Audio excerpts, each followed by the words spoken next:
আজ আমাদের যাত্রা মহিষালবাড়ির উদ্দেশ্যে। ফুলবাড়ি আর ঐতিহ্যবাহী মহিষালবাড়ি, এখানে মহিষের রাজ্য। চলুন আমরা মহিষালবাড়িতে যাবো এবং মহিষের দুধ নেব।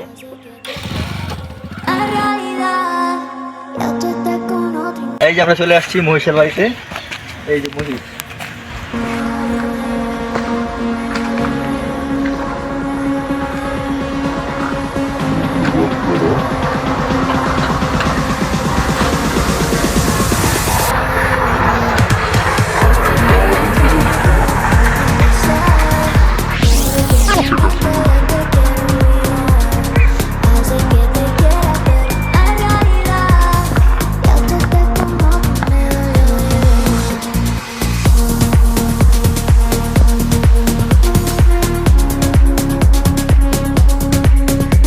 মহিষের বাচ্চারা।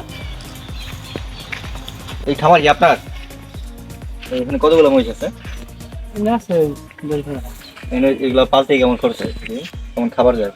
খাবার মানে আমরা তো বাইরে খাওয়াই, এমনি কোনো কিছু খাওয়াই না। এমনি দুধ দেয় কত লিটার?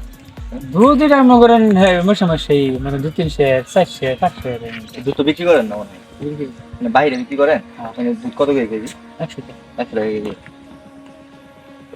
এই এমনি মহিষের দুধ আর গরুর দুধের মধ্যে পার্থক্যটা কি? এইটা ঘন বেশি অনেক। এটা কি আলাদা একটু গন্ধ করে? না না না, ওরকম ধরনের কোনো এই হয় না। মহিষের দুধ এমনি গিয়ে মানে ওইটাতে ঘি ভালো হয়, মানে ঘি দিয়ে ওইগুলো বেশি ভালো হয় না? ঘি ভালো হয়। মানে কতগুলো মহিষ এখানে আপনার? আছে দরবার আছে। এগুলো দিয়ে মূলত কাজ কি? দুধ দেওয়া নাকি অন্য কোনো কাজ? না অন্য কোনো আমরা করি না। আমরা মানুষ গাড়িতে দিবা ঠিক আছে, আমরা ওইগুলি করি না। আমরা ফালি ফালি আর সিলেট নেই। কই না? সিলেট নেই। সিলেট কি? এই যে ঘাস খাওয়া বলে খাওয়াবো সিলেট খাওয়ারে? হ্যাঁ, এই ফুসমসে যাবো গা। ফুসমসে আমরা দেখি এবং হ্যাঁ ঘাস খাবো। ঘাস খাওয়ার জন্য সিলেটে নিয়ে যাবে। পরে আবার নিয়ে যাবেন কবে? এটা আবার এই বসে মাস যখন এই যে বৃষ্টি আবার শুরু হবে। আমরা যে নেই পানি দেওয়া জায়গা পানি যাতে নিয়ে যাবো।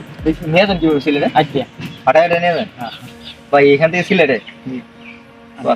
আপনার আপনার কি বলেন? আপনার না না আজকে যাই। আপনার এটা যান? কয়দিন লাগে যাইতে? এই 10-12 দিন লাগে। 10-12 দিন পরে গিয়ে থাকেন আবার? হ্যাঁ, ওই জায়গা থেকে যাই আর কি। বেশ ভালো লাগলো।